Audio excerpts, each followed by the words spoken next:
One of the most beautiful things that we read in the book of Daniel is how God took a man who was a slave, who was a foreigner, and God continued to promote him for the rest of his life. Whatever regime change, whatever economic situation, promotion after promotion after promotion came to his life. But that did not go unnoticed. Daniel chapter 6, beginning with verse 1. Darius the Mede decided to divide the kingdom into 120 provinces, and he appointed a high official to rule over each province. The king also chose Daniel and 2 others as administrators to supervise the high officers and protect the king's interests. So Daniel and these 2 other guys were over 120 provinces. Daniel was above all of these other guys. Verse 3, Daniel soon proved himself more capable than all the other administrators and high officers. Because of Daniel's great ability, the king made plans to place him over the entire kingdom. Now, notice, here is a plan to prosper. Here is a plan for promotion. When you begin to get noticed in your office, when you begin to get noticed in your company, and people are talking about you for higher positions, and people are talking about you for promotions in life, this is what happened to Daniel. Then, once people began to talk about Daniel becoming number 2 in the entire kingdom, then the other administrators and high officials began searching for some fault in the way Daniel was handling government affairs. But they couldn't find anything to criticize or condemn. He was faithful, always responsible, and completely trustworthy. Another translation says he was neither negligent nor corrupt. Now, I want you to understand, beloved, that there are always going to be people who are jealous of you and the abilities that God has given you. And as God begins to manifest those abilities through you, and these things are noticed by others, and you begin to be on the fast track for promotion, there are going to be dirt diggers. There are going to be people that you are about to be promoted over that are going to start digging for dirt in your life. And it's because of the envy in their lives.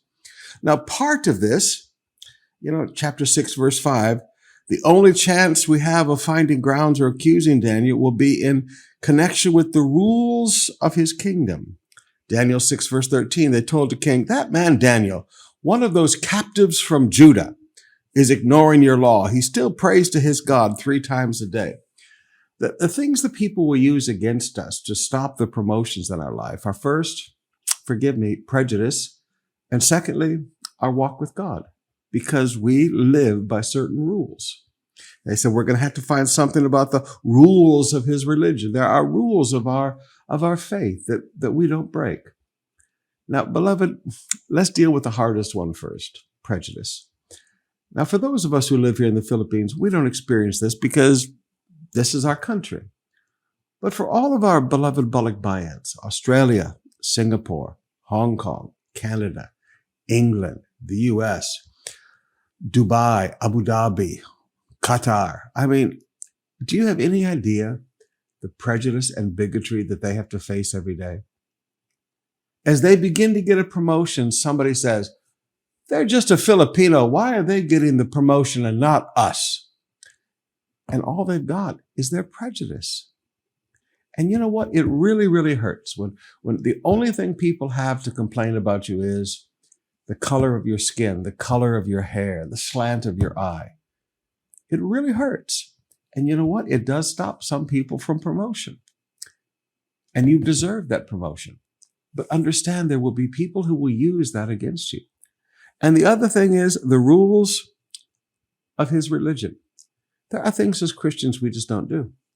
We don't lie. We don't steal. We don't cheat. We're not in corruption. We're not out getting drunk. We're not going to sleep with people to get a contract. We're not going to go get people drunk and get girls for them and provide girls for entertainment for them to get a contract. There are things we just won't do. And they will use that against us. Now, I want you to notice in verse 4, New Living Translation, they could not find corruption in him because he was trustworthy and neither corrupt nor negligent. Now that should be your testimony, that there is no corruption in you, that you're not doing anything to get something for yourself. You're not return to sender. You're not a commissioner. And I've gotten so I resent those words so much because there are so many people, they're commissioners. Everything they do, they get a commission for, even though they're already paid to do that as their job. If you're a commissioner, people are going to find corruption in you. I know you don't like to hear that. And I know people say it's industry standard, it's industry practice, but it's corruption. And we know that. Now, they could find no corruption in him, and they could find no negligence in him. The higher he went up, the lazier he did not become, the harder he worked. And again, that's a problem with some people. The higher they go in life, the more promotions they receive in life, the more lazy they become. They're used to everybody else doing things for them, and they become lazy. There could be no negligence in us. There could be no corruption within us. But when we get that promotion, and persecution comes against us, then we get stuck in the lion's den, and God will shut the lion's mouth. And when we come out of the lion's den and God has shut the lion's mouth, two things occur in verses 25 to 28. Number one, God gets glory. And number two, you get your promotion. So don't ever be afraid of the lion's den. Don't ever be afraid of the consequences of persecution because somebody is jealousy and envy of you. When you come out of the lion's den, the lions' mouths are going to be shut. They're not going to be able to hurt you. God gets glory and you get your promotion.